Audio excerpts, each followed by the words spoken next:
সে যদি ওই ফ্যাসিস্ট আওয়ামী লীগের একজন দালাল না হয়, সে কিভাবে একটি দলের পক্ষ নিতে পারে? সে তো এই সিভিল সার্ভেন্ট হিসেবে জনগণের পক্ষ নিবে, সে তো সিভিল সার্ভেন্ট হিসেবে দেশের পক্ষ নিবে, সে কিভাবে একটি দলের পক্ষ নয়? এমন দালালদেরকে এই দেশের সিভিল সার্ভিস থেকে খুঁজে বের করে বরখাস্ত করে শাস্তির আওতায় আনতে হবে। আজকে আমরা এমন একটি সময় দাঁড়িয়ে রয়েছি, যেই সময়টিতে আমাদের যে পথ চলা, এই পথ চলার একটি ধাপ শেষ হয়ে দ্বিতীয় ধাপ শুরু হয়েছে মাত্র। কিন্তু এই ধাপে বেশ কিছু জিনিস, বেশ কিছু বিষয় দেখা যাচ্ছে। আমরা স্পষ্ট করে প্রত্যেকটি জায়গায় বলেছি, 24-এর ছাত্র জনতার অভ্যুত্থানে ফ্যাসিস্ট হাসিনার যে আমরা পতন ঘটিয়েছি, ফ্যাসিস্ট আওয়ামী লীগের দালালরা ব্যতীত বাংলাদেশের সকল দলের, মতের, ধর্মের, বর্ণের, বয়সের মানুষের স্বতঃস্ফূর্ত অংশগ্রহণ ছিল বলেই এই অভ্যুত্থান সফল হয়েছে। এই ক্রেডিট সকলের, এই আন্দোলনের মাস্টার মাইন্ড, এই আন্দোলনে অংশগ্রহণকারী সকল আন্দোলনকারী। আমাদের একটি স্বভাবজাত বৈশিষ্ট্য রয়েছে, আমরা অন্যকে ছোট করে বড় করতে চাই। এটাই হচ্ছে সবচেয়ে বড় সমস্যা। আমরা যদি বড় হতে চাই, আমরা আমাদের কাজের মাধ্যমে হই। যে যে অবস্থায় রয়েছে তাকে অতিক্রম করব আমরা আমাদের ভালো কাজের মাধ্যমে।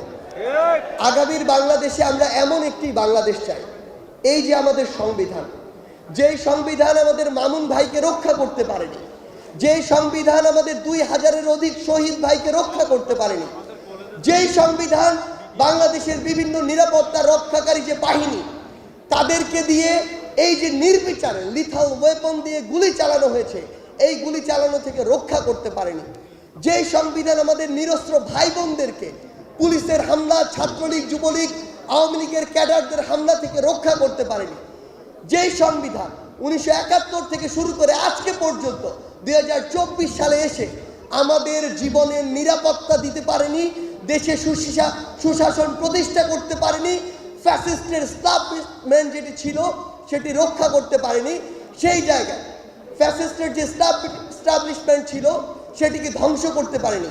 এই প্রত্যেকটি জায়গায় যেই সংবিধানটি ব্যর্থ হয়েছে, অকার্যকর বলে প্রমাণিত হয়েছে, সেই সংবিধান কি বাংলাদেশের মানুষ চায়? সেই ফ্যাসিস্টের সংবিধানকে আমরা চাই? এই সংবিধানের মাধ্যমে আগামীতে আমরা কি আবার কোনো ফ্যাসিস্ট সরকার চাই?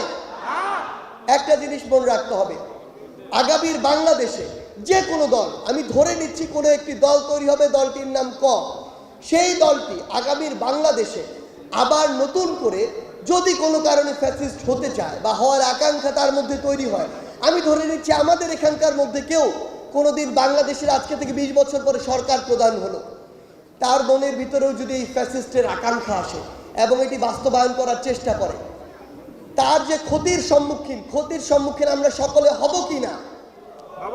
আমাদের সবচেয়ে বড় সমস্যাটি বিগত 16 বছরে যেটি ছিল, আমরা মনে করতাম যে আজকে ফ্যাসিস্ট আওয়ামী লীগের কোনো একজন কোনো একটি জায়গায় ক্ষমতার অপব্যবহার করছে মানেই শুধু তারা ক্ষতিগ্রস্ত হচ্ছে।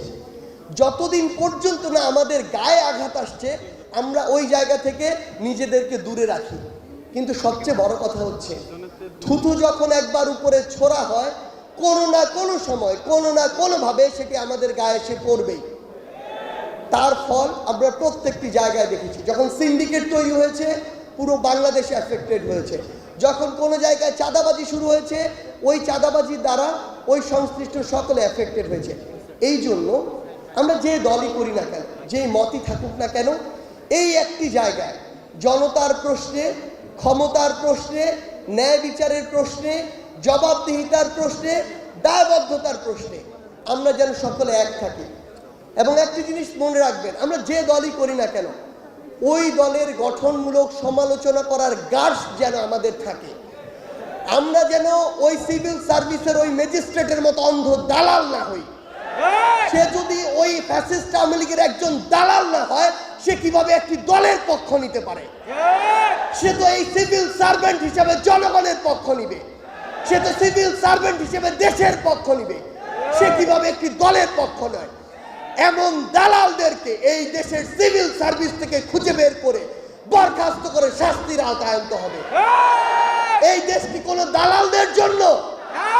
জনগণের ট্যাক্সের টাকায় তাদের বেতন হয় কি দালালি করার জন্য? এই সকল দালালদেরকে অবশ্যই ব্যবস্থার আওতায় আনতে হবে। আমাদের জায়গা থেকে আপনাদের উদ্দেশ্যে একটি স্পষ্ট বার্তা, যে কোনো জায়গায় যদি অন্যায় দেখেন, লিগ্যাল যে ওয়ে রয়েছে সেই ওয়েতে আইনগত প্রক্রিয়ায় আমাদের নির্দিষ্ট জায়গাটিতে যেতে হবে।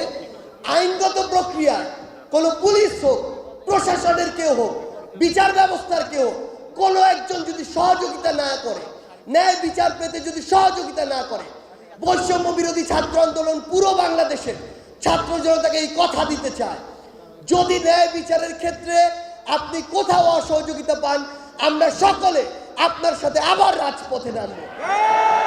কিন্তু তার পূর্বে আমরা আমাদের জায়গা থেকে কোনো মব জাস্টিসে যেন না যাই। আমরা যদি ন্যায় বিচার প্রতিষ্ঠা করতে চাই, তাহলে ন্যায় বিচার প্রতিষ্ঠা হওয়ার যে আইনগত প্রক্রিয়া, সেই প্রক্রিয়ার চর্চা আমাদের জায়গা থেকে শুরু হতে হবে।